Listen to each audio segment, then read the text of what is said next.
I sent you emails and they... Okay, just need to talk to him for a minute.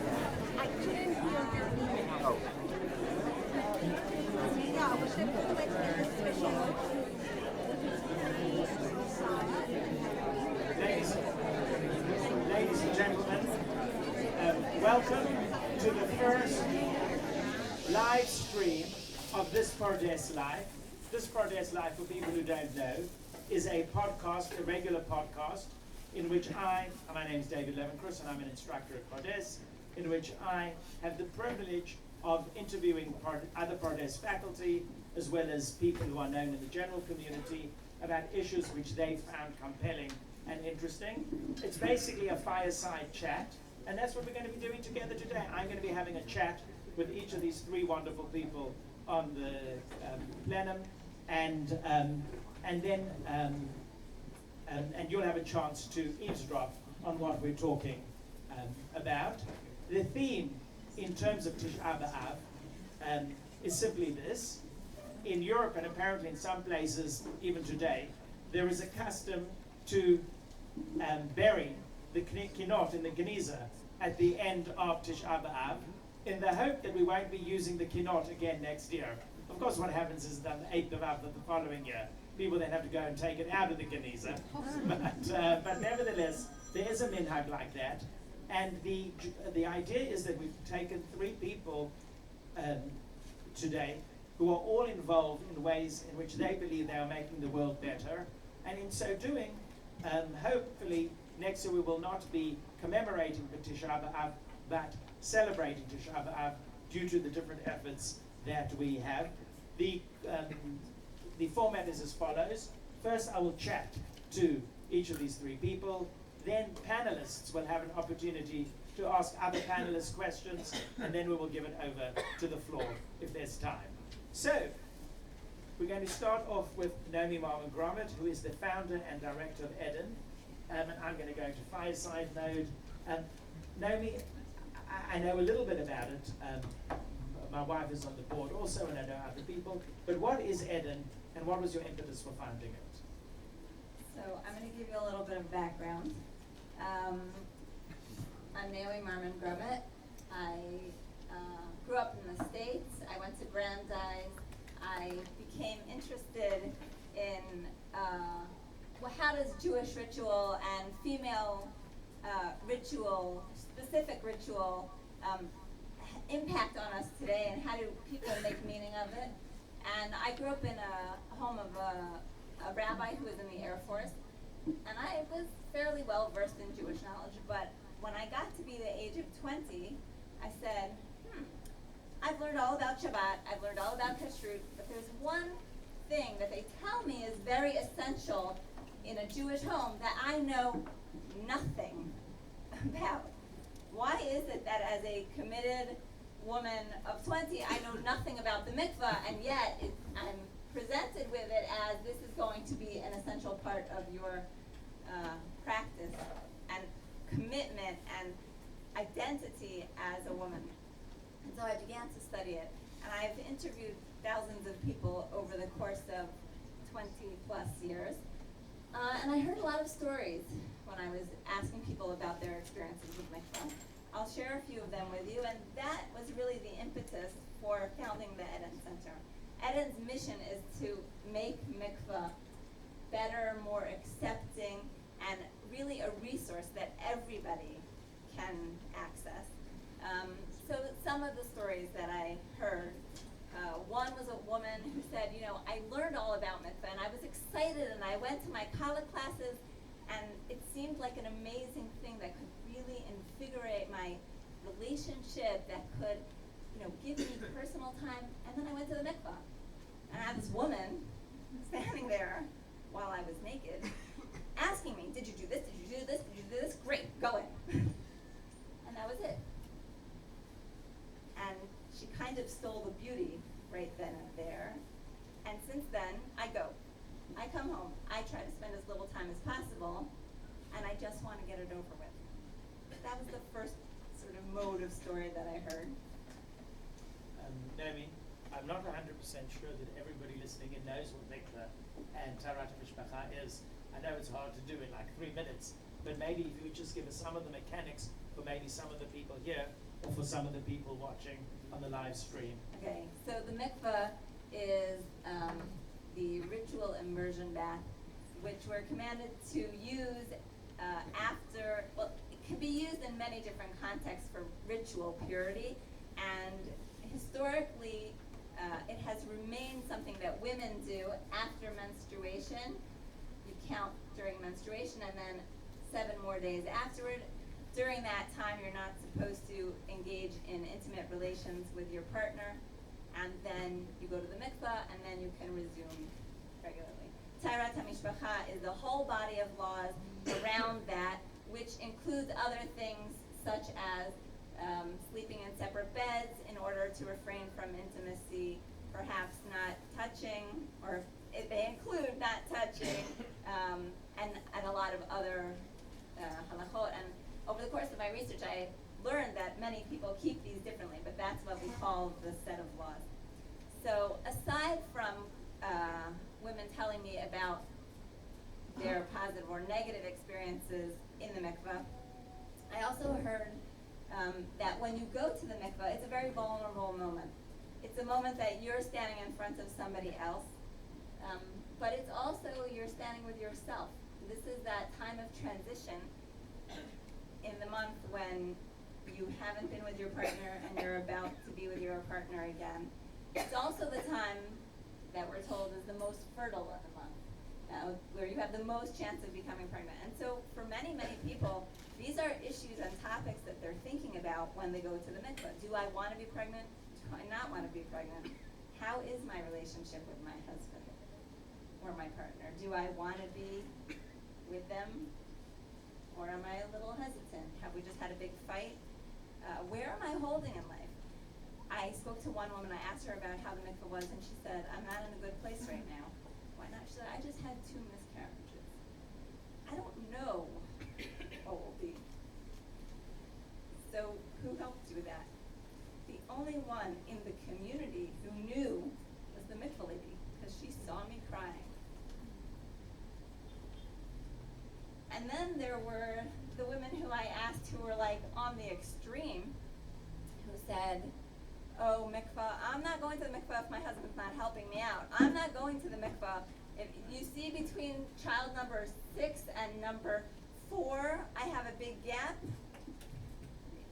4, 6, and 5, 4 and 3. Yeah, because that was when I said I can't take the abuse anymore, and I'm not staying in this marriage.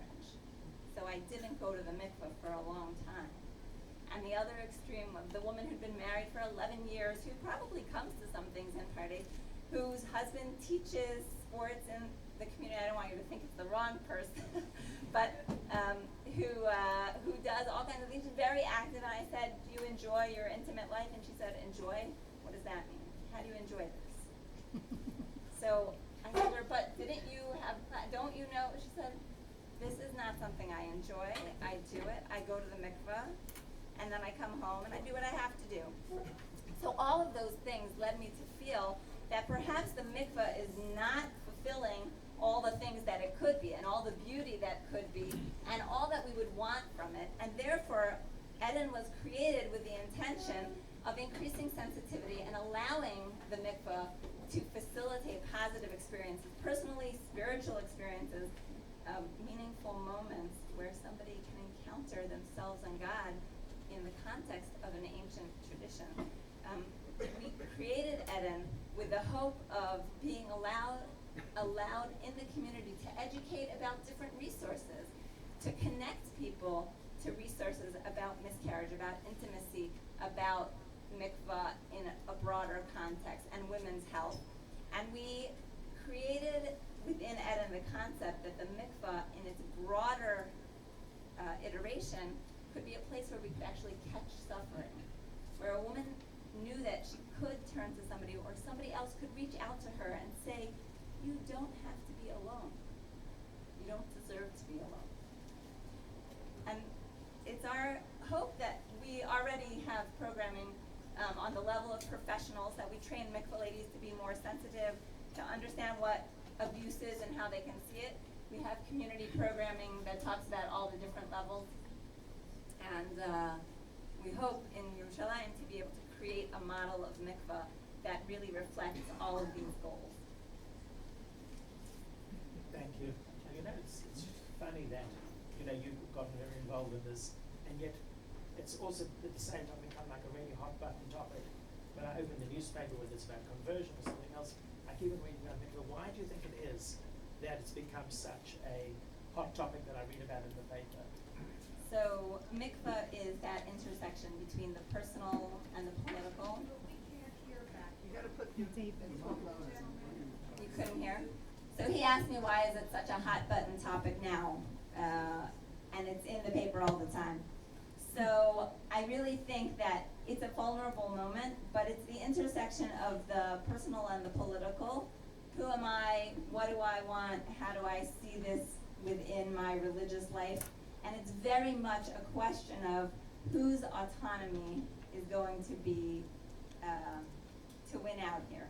Is it a rabbi or communal person who is dictating how you're going to observe this religious precept, or you, who decides and determines what will be your expression of mikvah?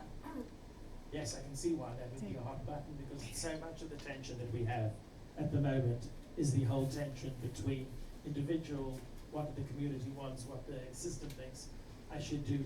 And I'm very, very interested in hearing about Eden, but I'm interested also in hearing, and we've heard a little bit about what isn't so good or what is challenging. Do you have any good stories to tell about what's happening in this world outside of the work of Eden? And what is out there already that is good, that is helpful for women without Eden coming in yet? Look, I think there are a lot of initiatives, and I think that more and more people are recognizing that mikvah really symbolizes the central institution for women in Judaism, and there are many other places where women are taking a stand, whether it's learning Torah or creating all kinds of, the new models for women's participation. But mikvah is one of the oldest ones, and I think there are many, many efforts today which is bringing that to the fore. And I think that, thank God, today there are a lot of efforts to make mikvah more accessible to everybody, male, female, and beyond. We often hear, and I know that one of the issues has been balaniot, mikvah ladies, as they call it in English, and how sometimes they're not as sensitive as one would like them to be. I'm interested if you feel that it has to always go one way, or whether sometimes maybe women have also got to try, and who are going to the mikvah, or other people going to the mikvah, need to be a little more sensitive about what's going on the other side, what might be going on in the balanit's life. Right, so I definitely think that there's a lot of tension in how mikvah ladies see their role and how they project that. But I definitely do think there are wonderful efforts today being made for women to be able to immerse without a balanit. At the same time, I think that we really have to give a lot of respect to the women who work in the mikvah, who've really dedicated a lot of time and a lot of their heart toward this. And therefore, I do think that it's really important for women to take into account, how am I going to affect her, and what am I saying? Because today, on Tisha B'Av, mikvah is a place of tolerance, of acceptance, of everybody's welcome, and the water embraces. It's an expression of HaKadosh Baruch Hu embracing us. And HaKadosh Baruch Hu embraces everybody. The mikvah water can embrace everybody, and that definitely goes in both directions. This week, a woman said to me, I'm pregnant, and I don't know if I'm going to go back to the mikvah after I give birth because I'm so angry about this whole business. I want to go by myself and that's it. I have this 80-year-old woman in my yeshuv and I don't want to go back to that. I said, maybe you could say it to her differently. She's doing what she believes is the right thing, and maybe you could say, I would really like to have a few minutes by myself. Would that be okay? Would it be okay if I, however she wants to end the sentence, but creating that mood in both directions is critical when we continue forward in making mikvah more accessible. You mentioned that the mikveh is a little bit of a place of self-acceptance, or a place where other people accept you. You mentioned Tisha B'Av. We sometimes think of the third temple on Tisha B'Av. The ideal world is going to be created. What would your ideal mikveh look like? And what would your ideal mikveh experience look like? Just dream a little. I dream every single day. So, in the ideal mikveh experience, I think that I'm going to speak about women because that's really the tone that I feel more passionate about. But that the mikveh feels like a place that everybody can have their moment, that you can go and really feel that acceptance and feel that the water is open to you, and that whatever you want to offer, it has something to offer you back. I hope that in the next year we will really see mikveh ladies. Eden's education is about expanding what the mikveh lady knows about. She knows how to identify abuse. She knows how to react to somebody who's gone through a miscarriage. She knows how to look at a woman who's had a mastectomy and make her feel welcome. And I really hope that as we go through the year, we'll be able to educate everybody on both sides, that feeling of embrace can be a reality. One last question. You make me want to go to the mikveh. I've only been once in my life and it did nothing for me. So it's really, I'm really actually the first person who got me excited about it. Tell me, I can hear the wonderful work you're doing. We spoke about, special things we're going to do this year to make the world less of a Tisha B'Av world. How are you, you're already doing amazing stuff. How are you going to push yourself this year? How are you going to go beyond your confines and your comfort levels this year in terms of your work with the mikveh and in terms of bringing about the ultimate mikveh? That's a good question. Sorry. Look, I think one of the ways which I think is not just an Eretz Yisrael-centered question. I think that we need to have a lot more connection with all parts of the Jewish community, and I think that's pushing to the next level. I think that one of the things that I've been thinking about a lot is how men should really be involved in that picture. And I said before, I said stretch you, not stretch me. No, but that is stretching. But we need to be inclusive of the other voice. And I think that's one of the challenges that we're going to try to work with. Thank you very, very much. There will be a chance later, people, for us to ask more questions to Naomi. Naomi, when she mentioned, she said men, women, and other genders, or didn't say those exact words. What? And beyond. And beyond. Men, women, and beyond. And then and now, there was a certain amount of laughter in the room, but it's a very, very real issue. Many of us may be ourselves identifying that way, or may know people who are gay, lesbian, or bisexual. But nowadays, there's a much, much longer acronym that people speak about, and that is LGBTQ+. Nechama Goldman-Barish, who is next going to do the fireside chat with me, is somebody who's very, very involved in this issue. Before I even ask you how you got involved in this issue, could you educate me and some of the rest of us a little bit, exactly what do these different acronyms, LGBTQ+, stand for? What does it mean? It's a short, easy question to start off with. Okay, so first of all, I want to thank Naomi because I'm a graduate of one of the Eden courses, the Advanced Bride Teaching class. and she's doing great work. And I'll say, Nomi, that I insist the Chatan and Kala, the bride and groom, both of them come to pre-wedding classes, and I say to the men, the days of waiting for your wife to do everything she has to do during the days after her period till she gets to the mikveh, and waiting at the top of the steps with a big smile saying, honey, so good to see you, because now we're permitted to each other, that's over and no longer accepted. And men really have to figure out how they can complement the role of the woman, given that they can't actually do the halachot for her. And I challenge them. And so hopefully I'm not the only one, but thank you for the work. I'm a proud graduate of Eden and a colleague, and I teach in some of the courses Eden gives. I have to be honest, the Q is still a little baffling to me, but and because I haven't, it's a relatively new, the idea of, for me, a little bit using the language queer when I'm not gay feels a little bit like using the N-word because I'm not black. Meaning, there's language you grow up being told is very inappropriate, and then certain communities take the language back or the terminology back and subvert it or reuse it for themselves. And so I'm going to start with the LGBT. So lesbian, gay, bi, and trans. And I'll say that since David's already turning to me, and I'm a Pardes faculty member, and I've been teaching, really what got me into the conversation were the voices of students that I've taught over the last 10 to 15 years.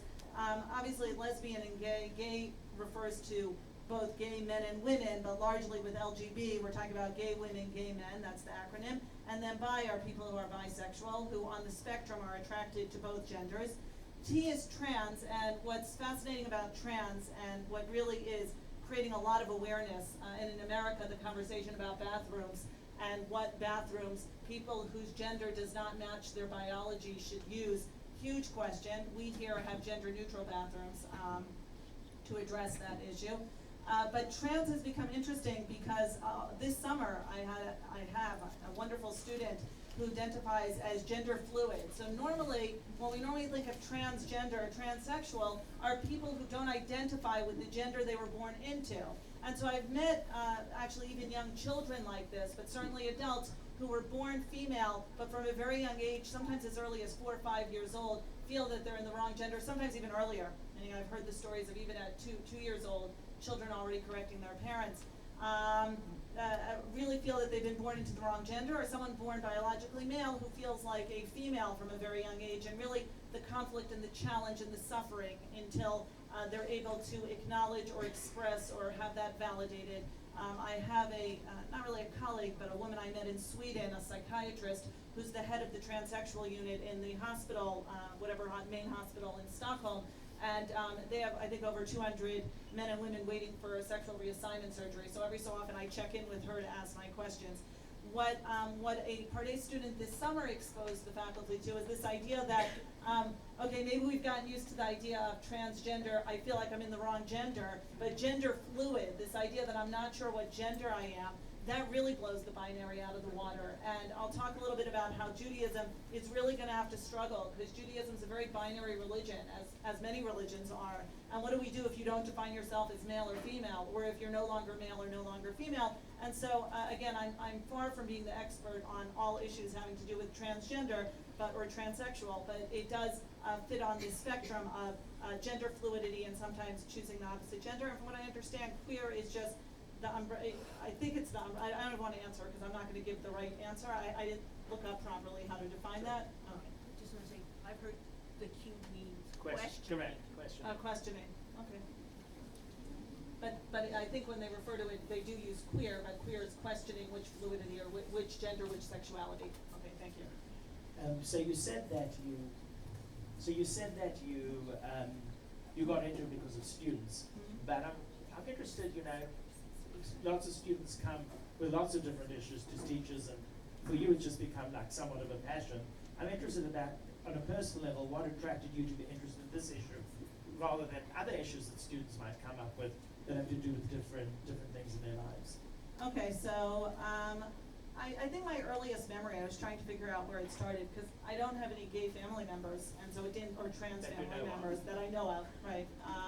Although at this point, I'm so open with being open that I think people would come and talk to me, at least I hope so.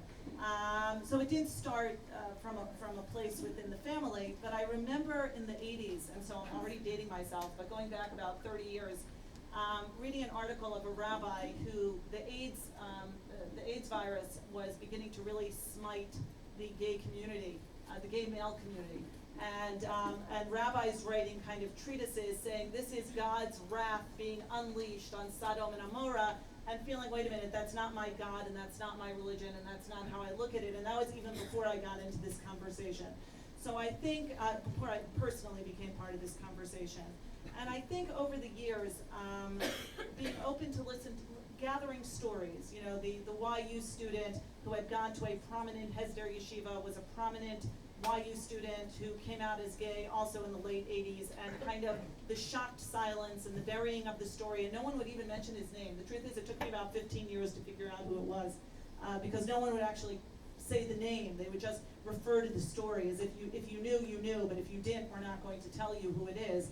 I think those stories really began to settle within me, so that I guess I've been at Pardes about 10 years.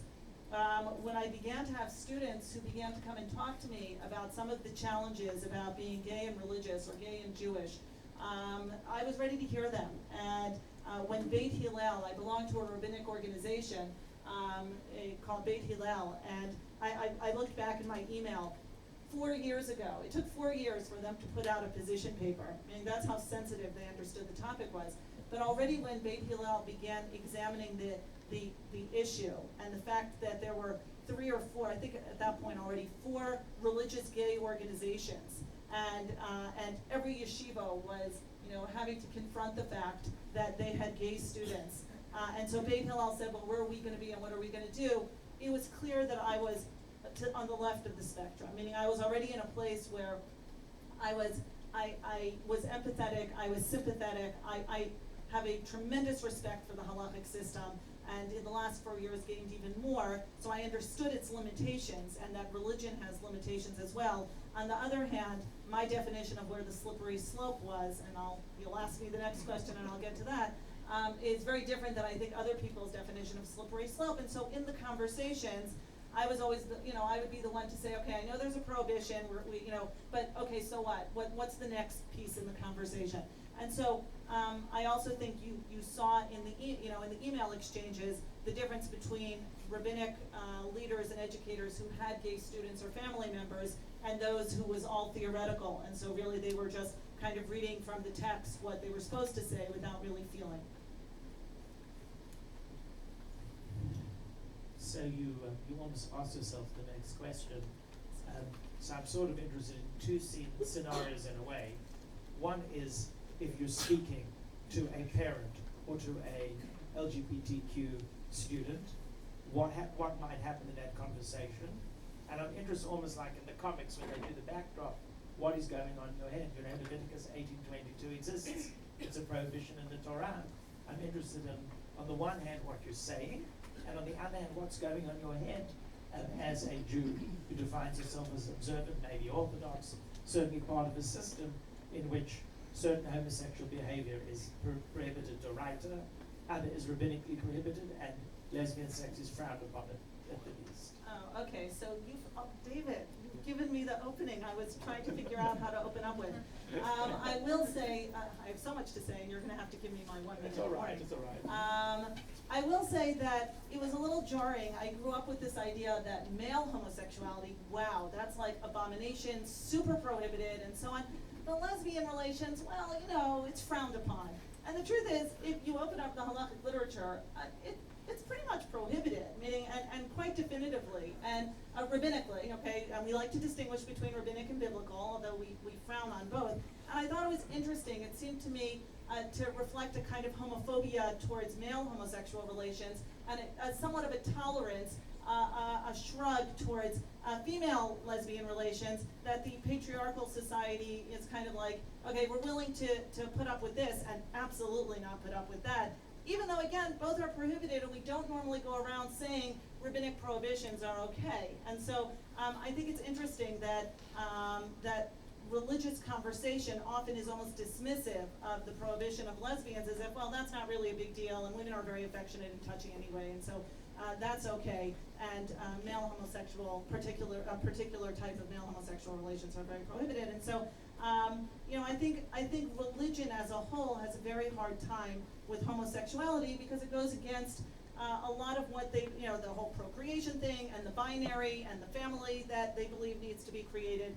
And so there's a tremendous struggle in religion, not just in Judaism, in all Western religions. I don't want to go to the Eastern religions, to kind of figure out what their position is and how to address some of the serious questions homosexuality and LGBT presents to religious dialogue and religious meaning. That said, you asked me about parents and about students, and it's really two different conversations. I have had parents, again, it's at this point probably going to make a difference if it's traditional parents, religious parents, or non-religious, because of course the conservative and reform movements have made tremendous, I don't know if you want to call it progress, but their attitude towards the whole LGBT conversation is about 30 years of progress in thinking through the issues and coming up with not just a tolerant policy, but an accepting policy. And orthodoxy isn't there. We're working on tolerance right now, I would say. And so with parents, I have to acknowledge the pain, the tremendous pain that having a child who is choosing a different path, a path that conflicts with religious belief, deep foundational religious belief presents. And so the fact that I personally may have come to a different conclusion or a different place, I try not to bring that in when I talk to parents. I do acknowledge and validate the pain and the struggle and how difficult this is for them, and try to suggest different resources. Because I think one of the biggest problems today is the feeling of being alone. You talked a little bit about it with the mikvah. It's very hard for a parent who has a child who's gay or trans to come and talk to anyone. And if you go to the wrong person, then the damage that can be done is astonishing. And so you have to find the right pastoral counseling, not to mention therapists and therapeutic counseling and so on and so forth, to help process and resolve the issues. When I talk to students or young adults or adults who are questioning or seeking some sort of counseling, then I'm in a different place and with different resources. I haven't yet had anyone come to me as they're trying to deliberate whether they're gay or not, I have to admit. The students or people that I talk to are already fairly confident in what their sexual identity is. And then I have to say, this is where I perhaps, again, put myself on the left of the spectrum, if there is a spectrum of, in the religious conversation, where I'm not going to apologize for the prohibition, and I'm not going to rewrite prohibitions, but to me, they're besides the point in the conversations I have with the gay, with gay students, in that I talked about the slippery slope. Everyone's afraid if you're too tolerant and too lenient and too loving and too accepting, then people who are on the fence, and that's where the bi question comes in, everyone's afraid that the bisexuals, who could be heterosexual, are going to jump towards homosexuality if you give them a hand or a shoulder to lean on. That's really one of the biggest concerns in moderate orthodoxy today. And I say, well, what about the other slippery slope, which is, I don't have to tell people here the suicide rate among gay teens, gay young adults, is 2 to 3 times, gay and trans, is 2 to 3 times that of regular teens. In the Orthodox community or the religious community, tremendous depression, self-loathing, disgust, feelings of being abandoned, exiled, excluded. What about that slippery slope? And what about the fact that I don't want, my students, my members of my community to feel they have to go to the promiscuous life that so many think gay culture represents, when they really want to have monogamous, consensual, loving families with children, with spouses, and so on and so forth. And so I'm more in a place of educating towards using the values that we so cherish and treasure and incorporating them into sexuality that, again, I'm not going to ignore the fact there are prohibitions involved. And so some of my colleagues are saying you can't sanctify prohibitions. And I'll say, look, I think you can sanctify or create, again, strong Jewish identity and strong commitment, even from that, from that place of outside the box, if you will. So I'll give you a little challenge from the other side. When you were just speaking now, you said gay trans teenagers as compared to regular teenagers. Mhm. There are some people who say that gay and trans teenagers are regular teenagers. Okay, And that yes. what about people Very who good. are calling for a world in which really all sexuality is sanctified and all is seen as part of a grand orchestra of different, grand salad, if you will. Use whichever metaphor you will. And we'll look at even your kinder, gentler orthodoxy as being hopelessly caught in a binary. What would you say to that person? I mean, I would say to some degree they're correct, that I am, still as a traditional person who is respectful and trying to work within a traditional system, I am going to be somewhat dated. I'm going to end up having to hold in one hand my commitment to Torah and Halacha and Mitzvot, and in the other hand, my commitment to Western, the morality that I've grown up with. And they don't always synthesize, meaning I think, again, that's part of the challenge, that we tend to think, well, if it's in the Torah, then it's moral. And I would throw out there that I don't think that's always the case. I don't think that it always goes together. I think there are things in the Torah that force us to question sometimes immorality that may appear. And I'm not specifically talking about LGBTs. I'm talking about other things in the Torah that force us to question moral or immoral, things that we're asked to do. And so, living with a cognitive dissonance, this understanding that I can't make everything work, that I can't make everything synthesize, but I have to do the best that I can with where I am in progressing on both fronts. And now I've lost my train of thought. Yes. Last question, same as Naomi's. How are you going to stretch yourself even further this year to help bring a less Tisha B'Av world? Okay, so what I really like to do is education, education, education. I think that one of the things tonight, actually, for the first time in our community, I'm putting together a session on, from an educational therapeutic standpoint for parents in the community, or adults in the community, or young adults in the community on the topic of LGBT, and that's been a big step forward. Within my community, I'm going to talk again, trying to let people realize they're not alone and there are many resources they have they may not be aware of. I'd like to change the constant two things. Pedophilia. I really find it offensive when people say to me, well, pedophiles have to control themselves, so why can't gays? I want to change that kind of attitude, or the comparing to sins. Well, you mean it's like someone who doesn't keep Shabbat or someone who doesn't keep Nidah? I'd like there to be, again, I want to stop the silence or the ignoring. I want to stop some of the radical conversation, preferably on both ends of the spectrum, from both my community and other communities. And I'd like there to be just more of containment, if there will, containment and understanding. Thank you very much, Nechama. You mentioned your community, where of course you live in Elazar, Yes. which is in Yehuda, and we're actually going to move to something very different now. I wanted us to have really lots and lots of different topics, because everybody thinks of the world and the perfect world and the reperfected world, and in all different ways. And I asked Meir to come in, who, like Nechama, teaches at Pardes. I think is the longest standing teacher at Pardes. And Meir, I remember visiting you when I was a Pardes student. I remember a very, very pleasant Shabbat with you in Har Nof. And then a few years later, I remember you up and went to live in Efrat. What was your impulse for moving to Efrat? Okay, I'd like to say that the only connection between the topics is that we are neighbors and where we are. I made Aliyah in 1972. When I made Aliyah, my intent was to study in Yeshivat Har Etzion, and that was actually my first exposure to, I guess you'd say, living across the Green Line, to being in a settlement. You might even say that I kind of fell into it. But I would say that in that year, I actually fell in love with the area where we lived. And not only that, but I perhaps developed you might say, a theology, ideology of why I wanted to live across the Green Line. Probably the thing which made the greatest impact on me was the feeling that I am actually living the Tanakh. I am living what was a significant part of Jewish history. And therefore, where I am, I can say very definitively, this is certainly the area of the patriarchs, which I teach quite a bit at Pardes.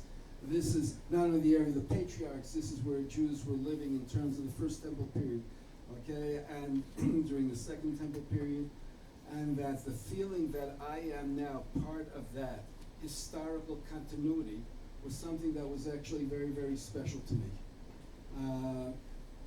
For a lot of what you might say practical reasons, I decided to move to Jerusalem, and at one point I was in Har Nof. Probably a major reason is the fact that my parents, my mother-in-law, were living in Israel, living in Jerusalem. We wanted to be close to them. In 1993, my mother-in-law unfortunately passed away, and it actually presented an opportunity for my wife and I to actually actualize what had been our dream for many, many years, to move across the Green Line. For those of you who may be familiar, 1993 was also when the Oslo Accords were being put into place. And for me, there is a certain aspect of my personality, which is what you call a dafkanik. That dafka, when Oslo was being put into place, and when many of the people were in a state of concern, what's going to happen with the settlements, and many people were actually seriously thinking of maybe leaving, I said that what I would like to do is to actually go and settle, and to actually, I think it's, very appropriate on the day of Tisha B'Av when you talk about Churban, you talk about destruction, and then there's a question, a famous story with Rabbi Akiva when he sees the temple in a state of desolation, and everybody's crying, and Rabbi Akiva says, but you know what? I can see beyond that. I can actually see that, in fact, in the same way that this prophecy was fulfilled, so the other prophecy will also be fulfilled, that eventually, right, little kids and old people will be sitting in the streets of Jerusalem. So that was my feeling. Everybody is seeing that this is pretty much the end of what was known as the settlement movement, and I wanted to show that I believe no, that the settlements really continue to be here, which was my motivation for actually moving to Efrat. I would just say that among my considerations to coming to Efrat, maybe we'll talk about that in a little bit afterwards, is that it's close to Jerusalem, which meant that I actually was in access of being able to come to Pardes. And probably another aspect was the communities. And I think maybe I'll just say that right now, that my experience has been that in many of the settlements which I am familiar with, many of the people are attracted because of what they feel the quality of life, where quality of life is not just a question of being able to get more affordable housing, but quality of life is being able to be in a community with people who you feel are actually trying to build something, where it isn't just a question of everybody having their own little nest, but the idea that we can actually try to build model communities. And for me, I think that's something which is also a very important part of what exists today.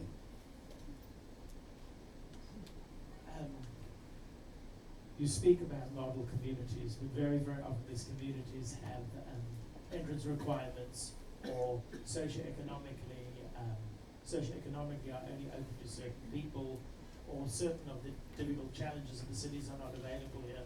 What do you do with the challenge? People would say it's very easy to build little model communities when everybody's like you, share certain basic values in a comparatively homogeneous world in which you don't have to deal with many of the challenges of living in a society where there is more diversity. Rav Kook has actually a very interesting idea in terms of, how you develop relationships. And, there's the idea that, you start with the most intimate relationships that you have, and then what you do is you expand beyond that, with the idea being that ultimately your goal is to be able to create the most comprehensive relationships you possibly can. I'm actually a very firm believer of that. And I would say that, if I take, the community that we live in, I think contrary to what many people believe, yes, the communities are within a certain spectrum homogeneous, but I would say that there still is a very real diversity among the people living in the communities. I would also say that certainly in the circles where I operate, the overwhelming majority of the children of our communities all go into the Israeli army, and not only that, but when their reason for going into the Israeli army is not only to serve the country, but to actually become part of that diversified community, so that, in other words, I can speak for myself. I have 9 children. I have 6 sons. 4 of them are officers. In fact, one is a Sgan Aluf, a lieutenant colonel. All of them specifically went into combat units where they would be with a whole spectrum of Jews and to actually experience what you would call the diversity of the Israeli population. I think, in fact, the army is actually a very important place to be able to have that sense of, the diversity of the community. In fact, what I would say is that maybe having grown up where they grew up, they actually were able to bring something to that diversity and to impact on it. I would also like to add another thing, which is, I'm sure it's going to come up at some point, that we obviously do not live in a bubble, but we are surrounded by an Arab population. And I would say that I also think one of the things which is very interesting by living where I am is that I probably have more interaction with an Arab population for a variety of reasons than, people who are living in Jerusalem and Tel Aviv, or I could pick a whole other number of areas. And in that sense, it's also given me the ability to actually get to know Arabs and to be able to interact with them, and maybe even more important on another level, to also have them get to know Jews on a first-hand basis. And nevertheless, the Arab neighbors who you interact with have a very different set of rights and privileges to the one that you do. You have all the privileges and rights, perhaps even more, of a citizen of the state of Israel, whereas they would claim that they did not. I'm interested how you balance, the very idealism, the Zionism, the living where the patriarchs are, with living amongst people who have a very, very different set of rights that you do. I'm glad that you asked me this question, David. I think that's a very, very serious question. That's definitely a tension that I live with. Okay, what I would say is, for me, first and foremost, what's important to me is that both myself and the people that surround me, the people that, since I'm an educator, the people that I educate, how do they treat the people that they come in contact with? And a lot of times we throw out the concept of human rights and morality. I'm a firm believer that that a lot of times that can be a lot of empty slogans, and the question becomes, how is that actually played out on a very real day-to-day basis?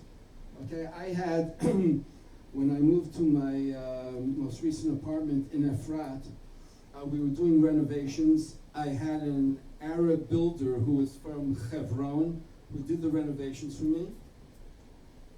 I can honestly say that we actually developed a very, very good relationship. Okay, I don't know how much I'd say a very close relationship, but certainly a very good relationship of mutual respect. I'll even give you one anecdote. We had someone who's an electrician who lives in El Arub, which is a refugee camp, which is not necessarily considered to be one of the more, how should I put it, friendly places. This person is an exceptional electrician. When the time came to give me my bill, and I actually had, one of my friends to give me some sort of rough estimate, what should it cost me? He charged me half of what he should have charged me. And I looked at him and I said, Tair, I said, what are you doing? Like, it should be a lot more money. So what he said to me, which I felt was a very powerful statement. He said, you treated me with a lot of respect. Because you treated me with a lot of respect, so I want to also show you that I really value that, and I treat you with respect. And as a result of that, yes, this is what I'm charging you, as an expression of my gratitude to you. Now, I have to say that afterwards, there were a few times when I got him to do stuff, and he refused to charge me anything until I threatened him that I would never have him do anything for me again, because I didn't want him to be able to work for free. But the point which I want to make is that, in other words, this for me is how you begin to build, okay, relationships. This is how you begin to really show that you value the other, okay, and treat them with the same dignity. And to me, that's what it's all about. Rather than speaking in a very amorphous way about rights, to actually speak about how do you treat the other with the utmost dignity.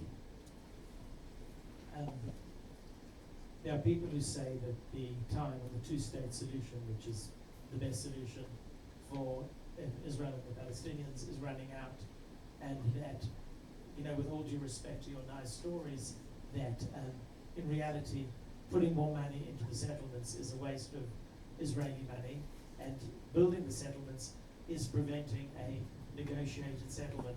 I'm interested, you know, and that's not just a theoretical issue, it's, you know, it's an attack or a challenge which some people will make to people like you who live in the territories. How would you respond to somebody who called you an obstacle for peace? Okay, David, I get the hardest questions here. Okay, the first thing which I'd like to say is, make it a little bit controversial. After I moved into Efrat, one of the things, especially during the Rabin administration, that I found extremely offensive was a certain, what I would call, demonization of the settlers.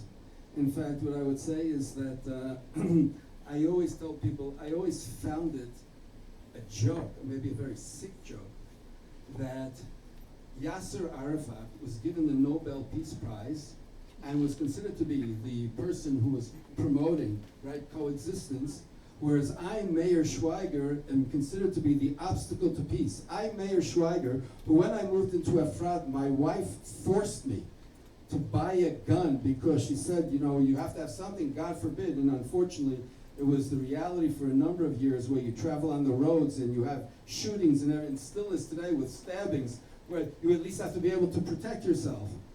In 22 years living in Efrat, I can tell you I can count on my fingers the number of times I walk around with a gun, and if anybody wants to check me, you can see right now. So that's a little bit ironic that I, right, who because I am a settler, by definition am a warmonger, am a hostile individual who's just looking for blood, I don't believe that. And I would also add that I don't think that the settlements are the obstacle to peace. I think the obstacle to peace is the inability to be able to actually recognize the mutual rights of each other. And to me, in my thinking, in other words, there will absolutely not be any peace in the same way that I am willing to recognize the rights of the Palestinians to live where they are. And I certainly am not saying let us remove the Palestinians from Yehuda v'Shomron. In the same way, and I will say this, for me it is painful to see mosques on the Temple Mount. For me, the Temple Mount is where the temple was and where I believe the temple will be. And yet, nevertheless, I acknowledge there is a mosque. And I acknowledge the fact that I'm not going to blow up that mosque, and that in whatever solution we come to, then we have to somehow allow for the, what we would call freedom of prayer for everyone on the Temple Mount, certainly in the immediate future. But I think there has to be mutuality. To me, it is totally unacceptable that I, as a Jew, should not be able to go on the Temple Mount and to be able to pray, okay? That is not freedom of religion. It is totally unacceptable that I should not be able to go to any Jewish site that happens to be in a Palestinian town. And until that is something, by the way, I'll just say that my builder, who I said to you was from Hebron, The only fight that we actually had one time wasn't even a fight. It was like you could see he was very uncomfortable. Was when he had brought my wife 10 samples from his factory of floor tiles, and my wife didn't like them.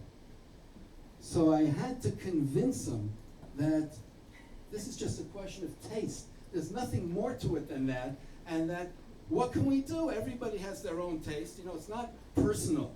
And then half jokingly I said to him, I said, but maybe if we would actually come to your factory in Hebron, she would have thousands of samples to choose from, and then, you know, I'm sure she would pick one of them.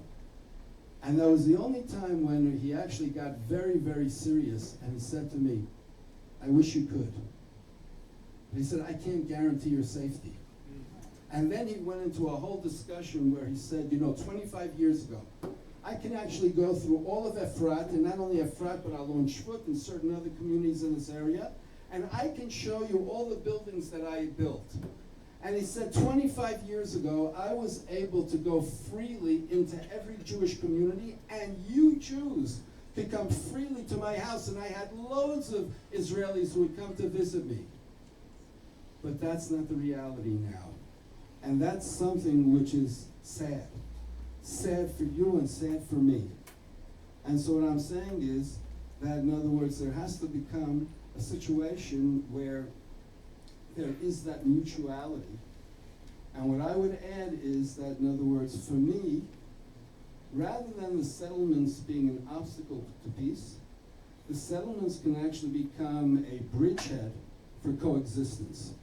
And that more can be done in terms of being able on the ground to create a sense of how can we actually work together, how can we cooperate together.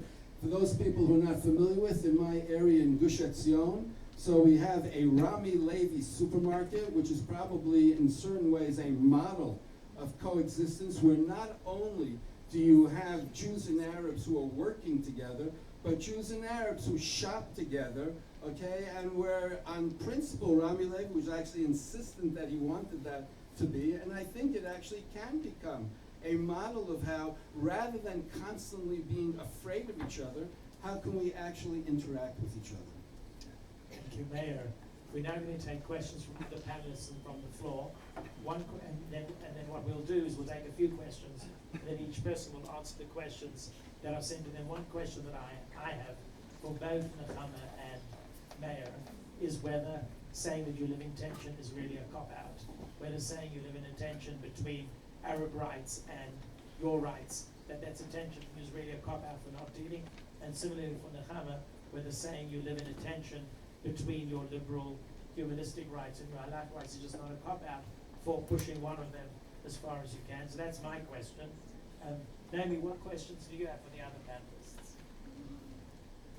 For Nechama, I wanted to ask you, why do you think that within the Orthodox community, these issues are now, I mean, they came to the fore 30 years ago and let's say 4 years ago at Beit Hillel. Why are people really only dealing with them now and willing to address them now? We're going to take a few questions and answer them. Yeah. And I guess on Tisha B'Av, one of the last things that you said sort of resonates with me, and that is the question of coexistence. Certainly in the mikvah realm, there's been a lot in the news about Reform conservative versus Orthodox rights, and you're talking about coexistence of Arabs and Jews, and is there one that has to come before the other? Meaning, do we? Yeah, Chris. Okay, so Naomi, I would say, You're asking Naomi a question now. Yeah, I'm asking her question. I'm asking her a question. I would say, first of all, I know you were very aware of the fight of Tnulit Bol B'Sheket, let women immerse alone. We let women go to the mikvah alone in my yeshuv already for a while, but women in Jerusalem wanted the right to be able to go without a mikvah attendant. I know that some sort of decision was made to allow that. I wanted to know if in practice, if you know it really is being upheld. And number two, how prevalent is mikvah outside of Orthodoxy, meaning how successful has Tzohar or the rabbinate been in introducing the idea of mikvah, and how many women have that idea? And there, this is something I struggle with a little bit. What do you do when you have students who won't come out to you? Because you live over the green line. How do you personally and then as an educator handle that? I find that difficult. Maybe you have questions for me. Do I have the questions? For Naomi, since you said that till you were 20, this is one area that was completely removed from your awareness. So what would you say about having, for example, Jewish women who are not married getting an awareness of the mikveh, okay, even going to the mikveh, okay? And in terms of nechama, so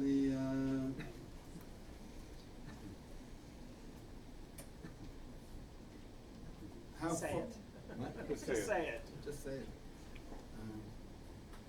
What would be your vision for the Orthodox community, okay, as to how far they should go in being accepting of the LGBT community? Okay, we're going to take a few questions from the floor. Just a question, by the way.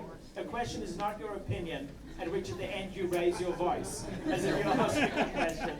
A question is a question that comes out of that's my job, I'm allowed to do that. But a question comes out of genuine curiosity to learn something from something that one of the speakers have said.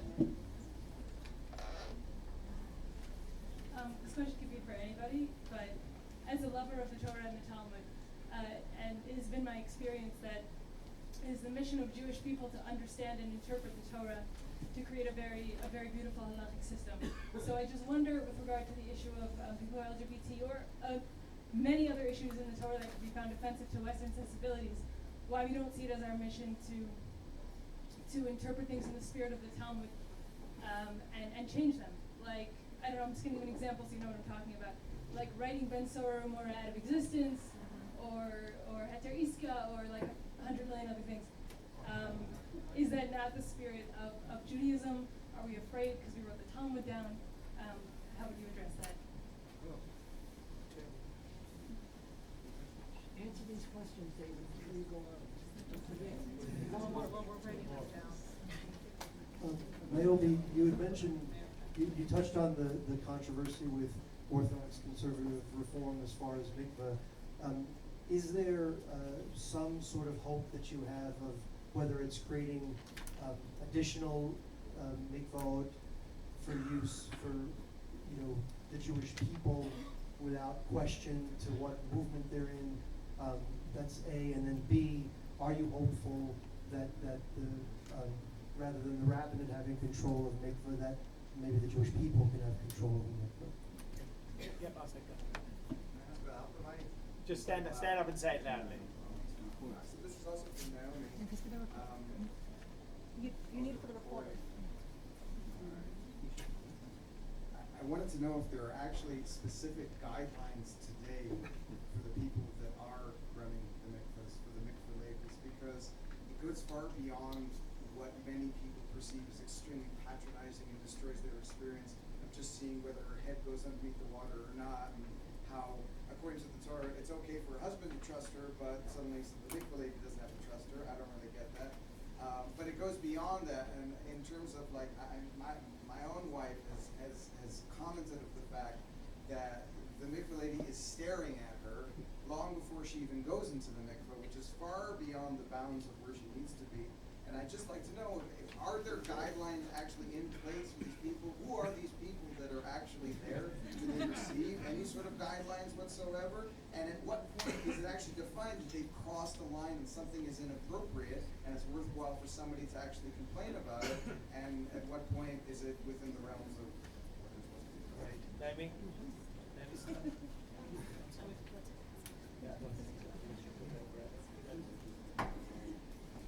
Okay, so I'll try succinctly to answer the question so everyone can have a chance. In terms of your question about a mikveh for the Jewish people, that's really Eden's vision. There's nobody who needs to ask you. You with yourself, your partner, and God need to decide if you need to use the mikveh. And if you do, the mikveh accepts you. One person's immersion does not have any effect on the next person's immersion. The mikveh is a place of tahara.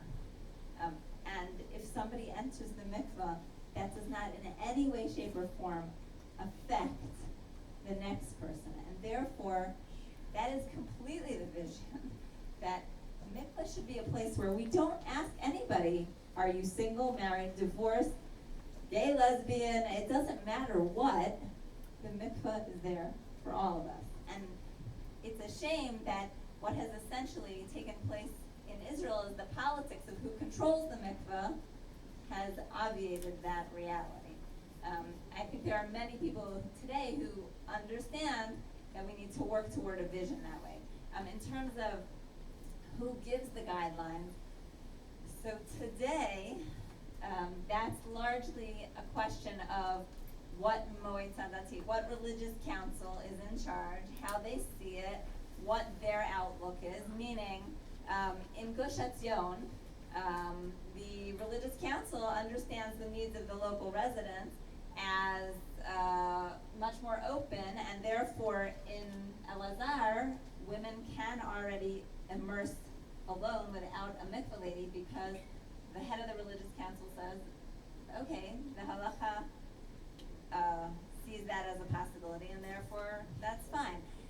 Part of our job as Eden is to say exactly what you said. Hello, who trained your mikvah ladies? How are they, why are they not sensitive to different women's needs? And one of the things that we do, for example, is try to help mikvah ladies understand their role as less controlling a woman's immersion, right? She's responsible for herself. Nobody went and pulled that woman off the street and said, come, you must immerse right now, except when they have to do it before they get married, in which case there needs to be a lot of acceptance and openness about that too, because women are coming because they have to come. But nobody's, in general, nobody's pulling a woman off the street and saying you must immerse. So she's there because she wants to be there, and she wants to fulfill what she believes is called for, and therefore, part of our mission is to help mikvah ladies understand that tension. You're telling her what she has to do, but she knows what she wants to do and what she has to do. And therefore you have to respect her. That it all goes back to respect, respecting of each other. And we are trying to help create guidelines, but we're also trying to help create a reality in which the mikvah ladies understand their job, as I said, not as I control your immersion, but rather, since I'm there, if I see that something is wrong, I can reach out my hand. I know how to identify the signs of abuse, not so that I can be yet another abusive person in your life and tell you how to do things, but rather so that when I notice something, I notice you're not going home. I notice that you have a handprint on your back, which somebody, one of the mikvah ladies told me, that I can reach out to you and I can say, is everything okay? I really want to be here for you. I'm here to talk to you if you need. And that's a wholly different experience. It's a wholly different experience of immersion. If I'm just going to answer the other questions quickly, or not. Something you said. I think that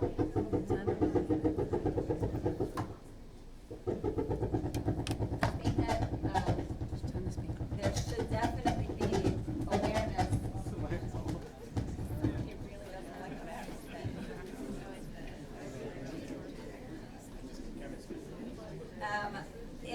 When it comes to the question of from what age there should be awareness about mikvah, I think that it's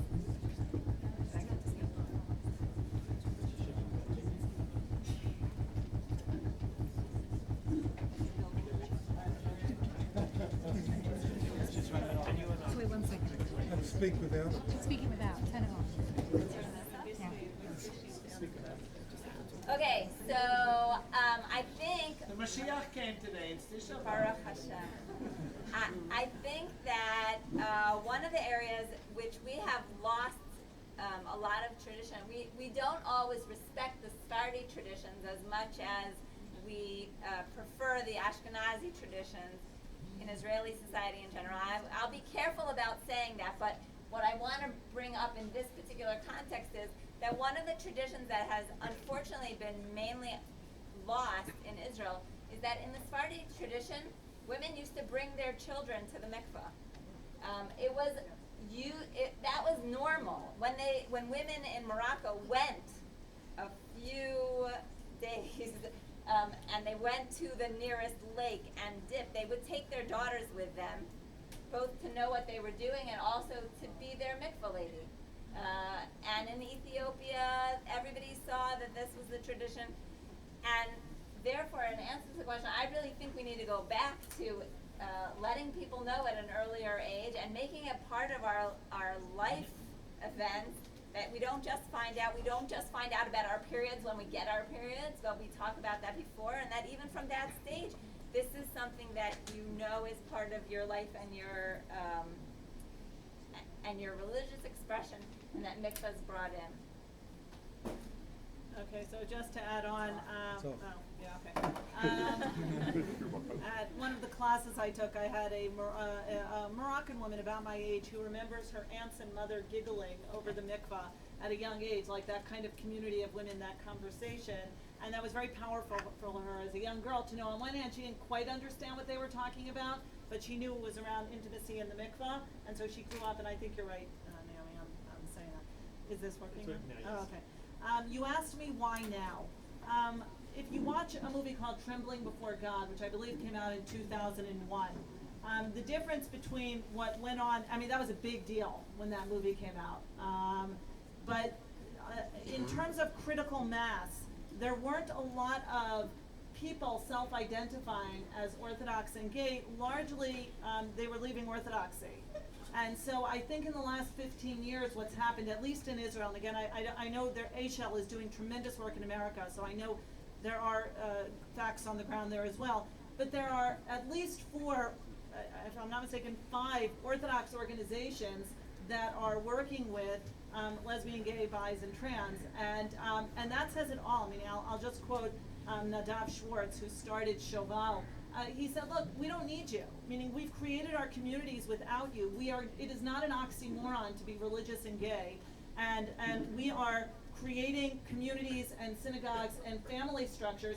If you want to be part of our conversation, obviously, we would much rather have that kind of inclusion, but my colleague Chana Friedman, Dr. Chana Friedman, who lives in Tel Aviv, she and her husband are the rabbinic leaders in a shul that has a lot of gay families, and in the last year, 11 of them had children. I mean, so the facts on the ground, Naomi, is that just, again, everyone's growing up a little more, and this claiming our place in religious society, and so it's still super painful for the yeshivas, for the communities, for the families, but at the end of the day, it's here, and so what are we gonna do? Where are we gonna find ourselves? Are we going to continue to ignore or deny or reject, or are we gonna say, look, halakha has to, or the religious conversation has to at least acknowledge and be empathetic and tolerate, and then the question is, can we go further? And Mayor asked me, what's my vision for the Orthodox community, how far to go in acceptance? Wow, that's a really important question, and we're barely ready to ask that question. I'll say it's really gonna depend on, is the acceptance on the family level, on the community level, on the national level. As I said, there are shuls already that are very accepting, that do have kiddushes when there's a marriage or a birth, but not everyone's ready for that, and I don't think everyone has, there's no uniform answer. I think that the most important step is probably for families, because that's where the most damage can be done, and that's where there's this tremendous need to still be loved and accepted and included. I think communities like, Mayor and I both live in the Gush. The Gush is a place where many young adults have become have left Orthodoxy, have gone off the derech. And every community had a struggle with, are we gonna let our kids come home on Shabbos or leave on Shabbos? Because basically the kids were saying, well, if we can't come and go on Shabbos, we're just not gonna come home. And parents ultimately found that to be unacceptable. And I know at least one community that said, look, our kids are gonna drive in and out. You want them to park right inside. They were parking outside the gate and all their cars were getting stolen. So that wasn't really a great solution. I know with us as well. People will park inside the gate so that they can get in and out comfortably. Now again, it doesn't matter what the numbers are or how many and so on. It was families saying, look, we want our kids to come home on Shabbos. We want them to come at least for a meal. And if we coerce them, then we're gonna lose them. And so I think a similar model has to be found, but I don't think there's one answer. I just think people have to start listening to each other. Families have to listen to their children, rabbis have to listen to their students, and ultimately from there, perhaps we can move forward. And I just want to address what Mia said. Why don't we interpret things as the Talmud did? And I think Meir is going to answer it as well. Look, the Talmud was 2,000 years ago. There's been a tremendous ongoing legal conversation since then. I'm going to use a very imperfect analogy, the Constitution. It's amazing to me after reading the Constitution that anyone still takes that seriously, and that remains at the foundation. Maybe that's heretical for the Americans among us. But so much of the Constitution seems so irrelevant and outdated, and really it was written 300 years ago by a bunch of men, and how could they possibly have anticipated the world that we live in today? And yet no one's throwing out the Constitution. They're adding addendums to it, they're reinterpreting it, right? It still remains very much at the core of American constitutional law. And I would say here we have the Talmud, which is religious law. So much more ancient, much more grounded, much more reflective of an entire belief system, not to mention the Torah at its center and so on and so forth. So I process and precedent, meaning that's part of this ongoing legal conversation. I would rather see the halachic process start in a less loaded place, if you will. I want answers and halachic guidelines to what happens if I have a transsexual. Where do they sit in shul? Meaning, what do they do if they're already transitioned? At what side of the mechitza? Which I heard actually someone ask her by Rafi Feuerstein at a panel discussion sponsored by Batkol and Hartman. And it was a trans man, and he, without blinking, said, "You sit in the men's section." Meaning, we need rabbis to be able to answer questions, or halachic authorities. What do I do if I'm gay and I'm in a male yeshiva? Do I have a room? Can I have a roommate? Can I use the showers? Meaning, what do I do with negiah and yichud, with touching someone of the same sex, or being alone with someone of the same sex? Meaning, what are my answers there? And if I am going to be in a gay relationship, then where are the red lines of D'Oraita and D'Rabbanan? So that's where I'd like to see the halachic conversation start, like at least practically, which is what we're so good at. Practical guidelines, but to do that we have to acknowledge that this exists and tolerate and then move on. Okay, in terms of the question that Naomi asked me, so I would just like to say that David purposely did not ask me the question, like, what's your vision and what are you planning to do in terms of settlements for the next year? Because I was told not to. And he was told not to. And I think part of the reason why I told him not to was because exactly of your question. Because especially on a day like Tisha B'Av, my feeling is, that's my agenda. My agenda is to first promote coexistence between Jews, and then secondly between Jews and Arabs. And therefore, I mean, I've devoted my life, I've been in Pardes for the last 38 years, basically being involved in teaching, right, Jews of all stripes, and being able to try to create better understanding between different types of Jews. And my sense is that it becomes extremely important for us to understand who we are as a Jewish people, and to have a sense of where we're going. And after that becomes clarified, to then be able to engage the Arab population. But I think that we have to first look within ourselves. So that's the first thing. Second thing, tension. I don't think tension is a cop-out. In fact, I think that as somebody who's been studying Talmud all my life, the whole thrust of Talmud is to be able to see the complexities of situations, to be able to see that there are many different dimensions to it, and to learn to live with complexity. I'd even add, when you asked me the question about two-state solution, one-state solution, I said one of the things which you learn from the Talmud is that sometimes there are certain questions which don't necessarily have an answer. And yet you go on. You go to the next page. And you say to yourself, just because I don't have an immediate answer to that question, that doesn't mean that life falls apart. And I think that's part of what a Talmudic experience, and I would even say an important educational experience, is to be able to see the complexities and to see the nuances. Which leads me into what you asked me, Nechama. When I have a student who says, well, I'm really sorry, but I can't come to your house because you live over the Green Line, I find that extremely problematic. And I'll just tell you a short story. I told you that I studied in Yeshivat Har Etzion, and many people may here know the Rosh Yeshiva was Rav Lichtenstein, who was my teacher even in America before he made Aliyah. And there was one time in my life where I actually saw him getting irritated. And the one time was when we had a teacher-student engagement, and ask the rabbi anything you want, and I asked him a question. And the question that I asked him was, you, as the head of the yeshiva, right, which is in the West Bank, how do you, who ostensibly is somebody who is so concerned with morality and ethics, justify being the head of a yeshiva on the West Bank? And then I said, and I'll add, because I have students who refuse because of moral issues to travel across the Green Line, right, where it's Jewish settlements across the Green Line, not, okay? So Rav Licht, it was the only time I ever saw him being absolutely furious. And he got angry because he said to me, he said, in no way do I identify with your students say. Yes, I think that, in other words, for the sake of peace, we should be able to find solutions, right, in order for Jews and Arabs to live together. I believe passionately, and anybody who knew Rav Lichtenstein knew that, passionately in morality, in human dignity, in human rights. But I also believe passionately in the right of Jews to settle anywhere in the land of Israel. And until we come up with a solution to that, then yes, we should continue to settle in those places. And that's Rav Lichtenstein, who in my mind was the model educator of what nuance and complexity and seeing the broader picture is all about. Therefore, what I would say is, my job, and that's what I see my job in Pardes, is to educate. And when I want to educate my students, it's towards seeing that. And I want my students to learn, you don't have to agree with me. You don't have to believe now, oh yes, settlements are wonderful. But before you make a statement about that, go and see a settlement. Go and experience what it's like.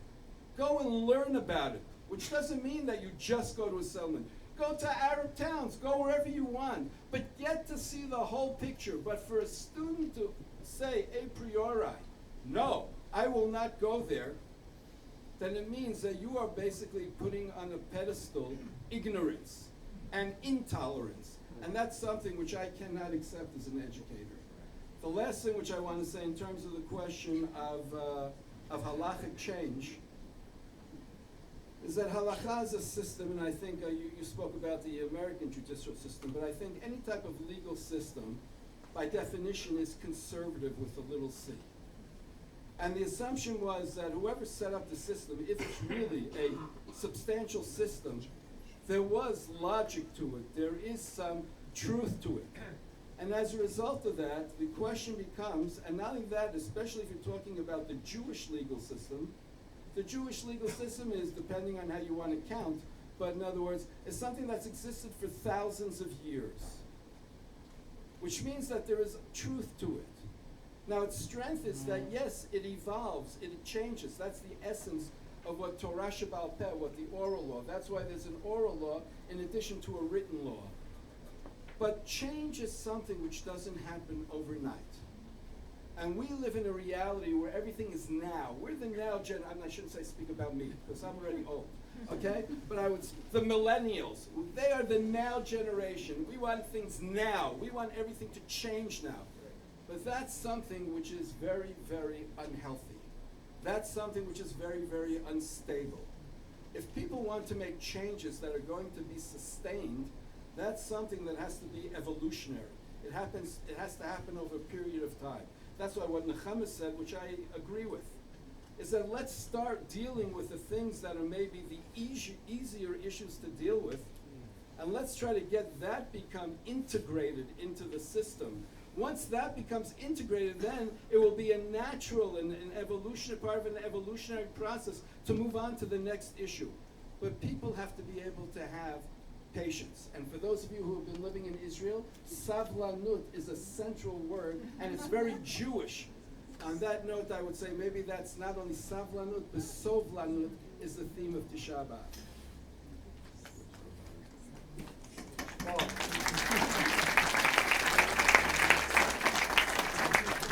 Thank you very much to our panelists. In a few minutes, we will have a short memorial to our 4 students who were killed in terror attacks, which is this day every year is in their honor.